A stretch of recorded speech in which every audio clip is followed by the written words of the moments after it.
نحمده ونصلي ونسلم على رسوله الكريم أما بعد فأعوذ بالله من الشيطان الرجيم بسم الله الرحمن الرحيم ولقد أرسلنا موسى بآياتنا وسلطان مبين إلى فرعون وملئه فاتبعوا أمر فرعون وما أمر فرعون برشيد۔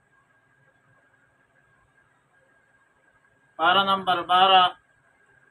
سورہ ہود،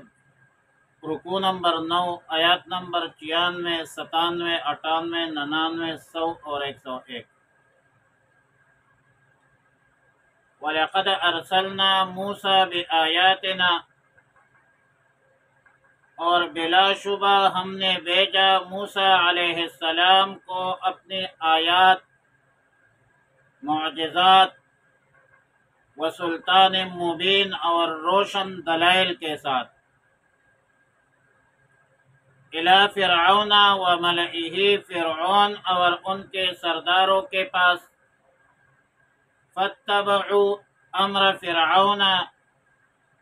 پس تابعداری کی ان لوگوں نے فرعون کے حکم کی، وما امر فرعون برشید، اور نہیں تھی فرعون کے بعد کام کی، ہدایت کی، رشد کی۔ یقدم قومہ یوم القیامت، آگے ہوگا انہیں قوم کے قیامت کے دن، فَأَوْرَدَهُمُ النَّارَ، پھر اتارے گا ان کو دوزخ میں، وَبِئْسَ الْوِرْدُ الْمَوْرُودُ، اور وہ بہت بری جگہ ہے جن میں ان لوگوں نے اترنا ہے۔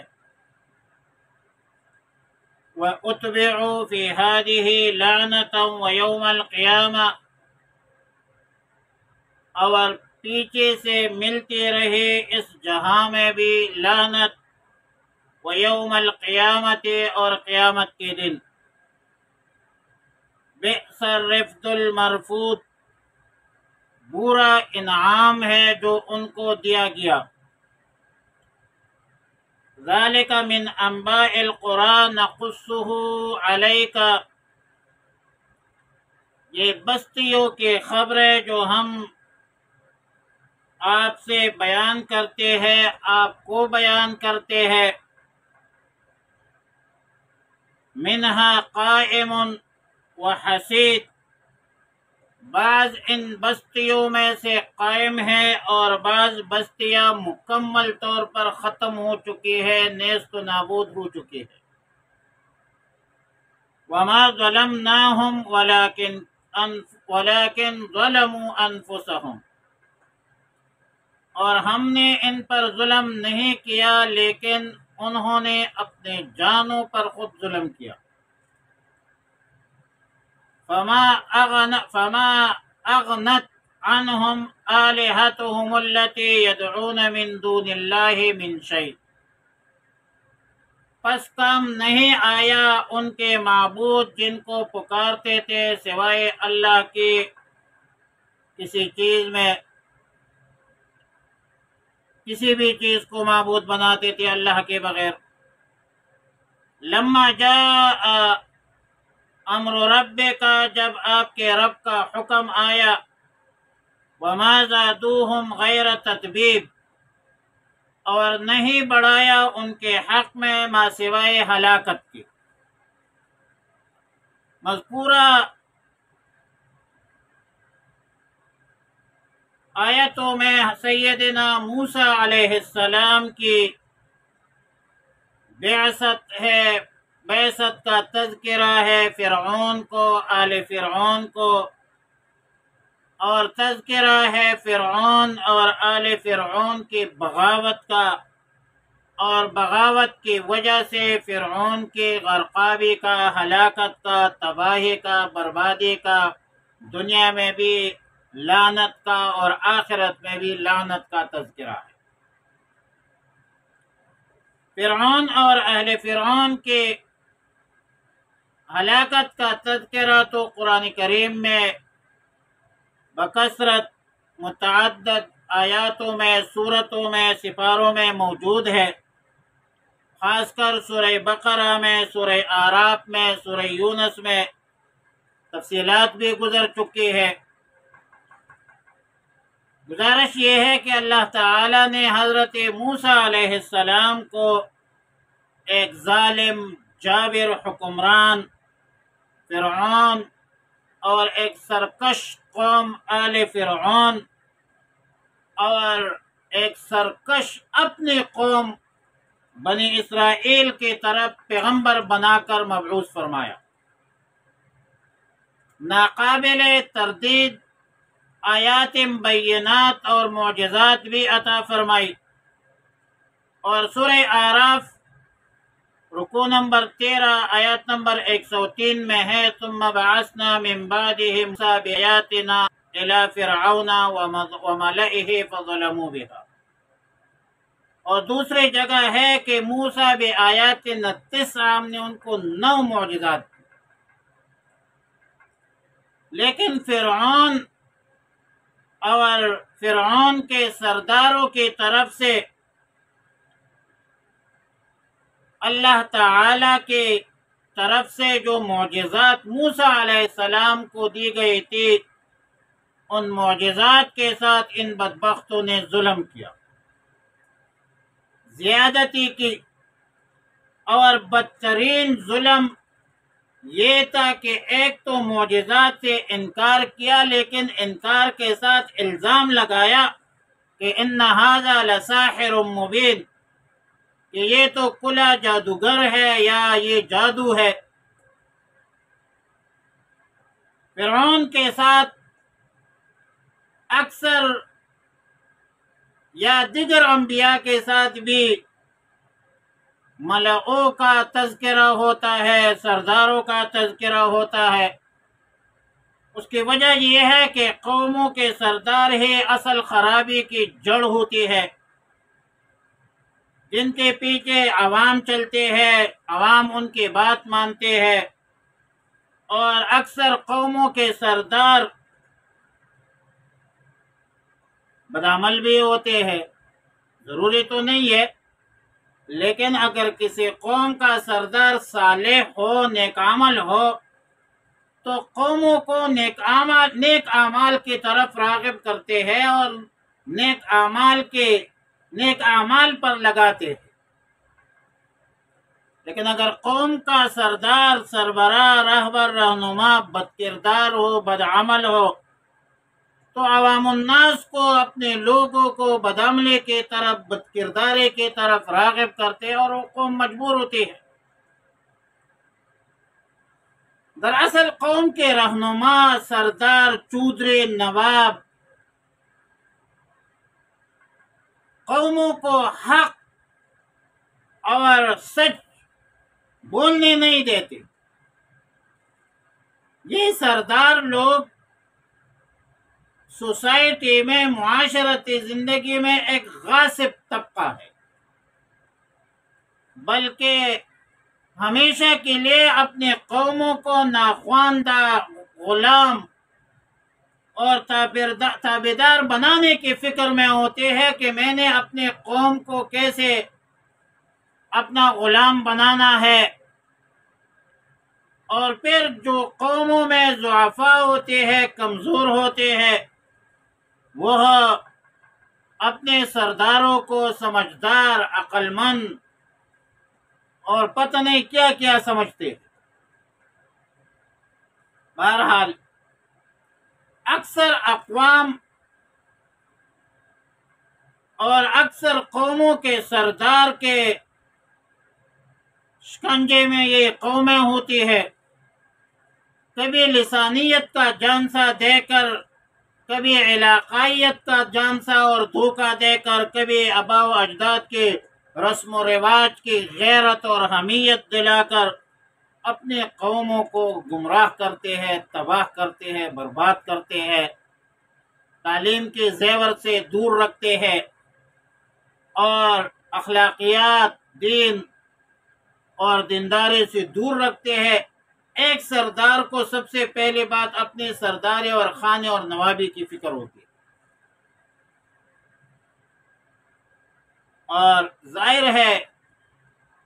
کہ وہ سردار جو ہوتے ہیں وہ قوموں کے بڑے ہوتے ہیں، لیکن تیری رہبری کا سوال ہے، تیری رہبری کا سوال ہے کہ بنیاد پر جو رہبر اپنے قوم کو خواندگی سے، تعلیم و تربیت سے، آزادی اور حریت سے دور رکھے، اللہ کی عبادت سے دور رکھے، تو پھر یہ رہبر کے روپ میں ایک رہزن ہے، رہبر نہیں ہے۔ اور جو ضعفاء کمزور لوگ آزادی اور حریت کا راستہ ڈھونڈتے ہیں، یا ان کو توحید، رسالت، بعث بعد الموت سمجھ آ جائے، یا ان کا راستہ مل جائے، اللہ کے احکامات اور رسول اللہ مبارک صلی اللہ علیہ وسلم کی تعلیمات پر عمل شروع کرے، تو پھر وہ دنیا میں بھی کامران ہوتے ہیں اور آخرت میں بھی کامیابی اور کامرانی کے راہ پر گامزن ہوتے ہیں۔ سابقہ اور امت محمدی عربی صلی اللہ علیہ وسلم میں اکثر ضعفاء، غرباء، وہ ان کو آسمانی الہامی تعلیمات سمجھ آتی ہے اور بڑے پختگی سے دین کے ساتھ وابستہ ہوتے ہیں، پھر وہ کسی ظالم کے ظلم سے وہ ڈرتے نہیں ہے، اور پھر کسی ظالم کا ظلم اس کو دین سے دور بھی نہیں کر سکتے۔ پھر بلال حبشی رضی اللہ تعالی عنہ کی طرح احد احد کا نعرہ مستانہ لگاتے، عبدیت، حریت کا علمبردار بن جاتا ہے۔ پھر اللہ کے بغیر کسی غیر سے ڈرنے کا خوف ان کے دل کے کونے میں بھی محسوس نہیں ہوتی، اور نہ کسی سے خوف کا اظہار کرتے ہیں، بلکہ جن کے دل میں ایک دفعہ اللہ کی توحید، پیغمبر کی رسالت، بعث بعد الموت،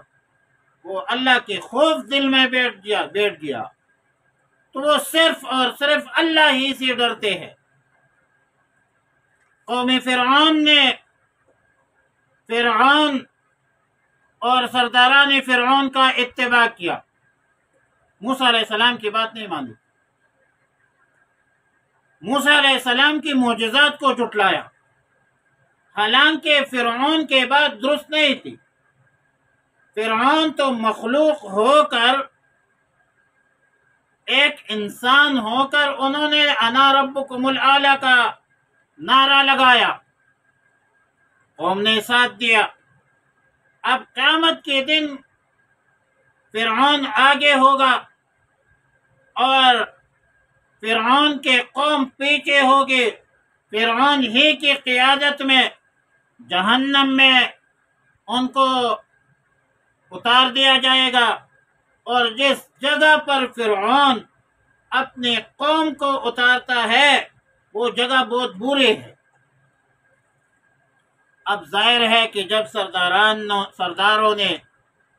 فرعون کی بات مانی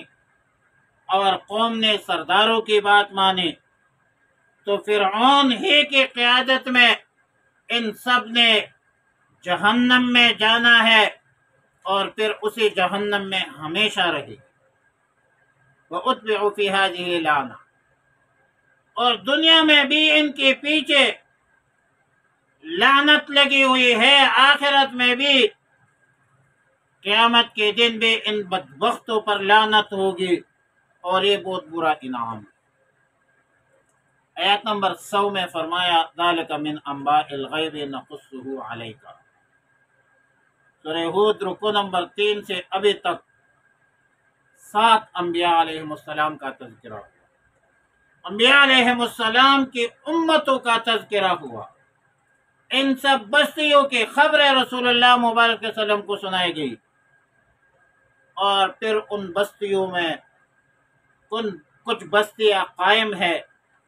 اور کچھ بستیاں مکمل طور پر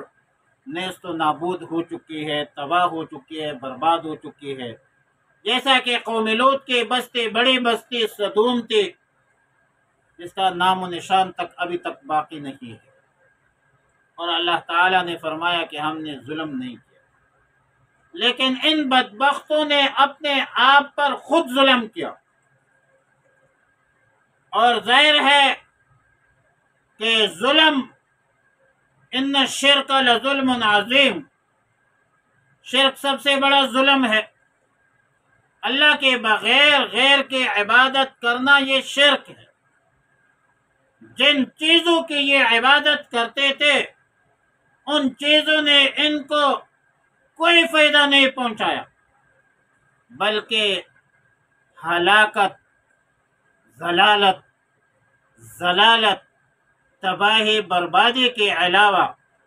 کسی چیز کا اضافہ نہیں کیا، اور دنیا میں بھی غرق ہو گئی، دنیا میں بھی ان پر لعنت اور آخرت میں بھی ان پر لعنت۔ تو کامیابی جو دنیا میں ہے اور آخرت میں ہے